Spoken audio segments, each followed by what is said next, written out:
অন্তর্বর্তী সরকারের প্রধান উপদেষ্টা ডক্টর মোহাম্মদ ইউনূসের সঙ্গে দেখা করার অনুরোধ প্রত্যাখ্যান করেছেন যুক্তরাজ্যের প্রধানমন্ত্রী কিয়ার স্টারমার। ব্রিটিশ সংবাদ মাধ্যম ফাইন্যান্সিয়াল টাইমসের প্রতিবেদনে এই দাবি করা হয়েছে। ডক্টর ইউনূস ক্ষমতাচ্যুত শেখ হাসিনার শাসনামলে বিদেশে পাচার হওয়া কোটি কোটি টাকা উদ্ধারের প্রচেষ্টার সমর্থন পেতে লন্ডন সফর করছেন। ডক্টর ইউনূস ব্রিটিশ এই দৈনিককে বলেন, আওয়ামী লীগ নেতৃত্বাধীন সরকারের চুরি করা তহবিল খুঁজে বের করতে তার সরকারকে সাহায্য করার জন্য যুক্তরাজ্যের নৈতিকভাবে বাধ্যবাধকতা বোধ করা উচিত। চুরি হওয়া ওই অর্থের একটি বড় অংশ বর্তমানে যুক্তরাজ্যে আছে বলে অভিযোগ রয়েছে। স্টারমার এখনও তার সঙ্গে দেখা করতে রাজি হননি জানিয়ে ডক্টর ইউনূস বলেন, তার সঙ্গে আমার সরাসরি কোনো কথা হয়নি।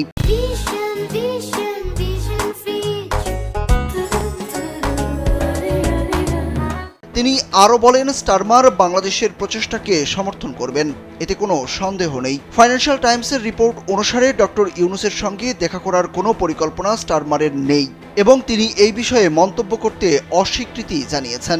যুক্তরাজ্যের সরকারি কর্মকর্তারা তথ্যটি নিশ্চিত করেছেন। ডক্টর ইউনূসের উদ্ধৃতি দিয়ে প্রতিবেদনে বলা হয়েছে, যুক্তরাজ্য সরকার ইতিমধ্যেই অর্থ খুঁজে পেতে সহায়তা করছে।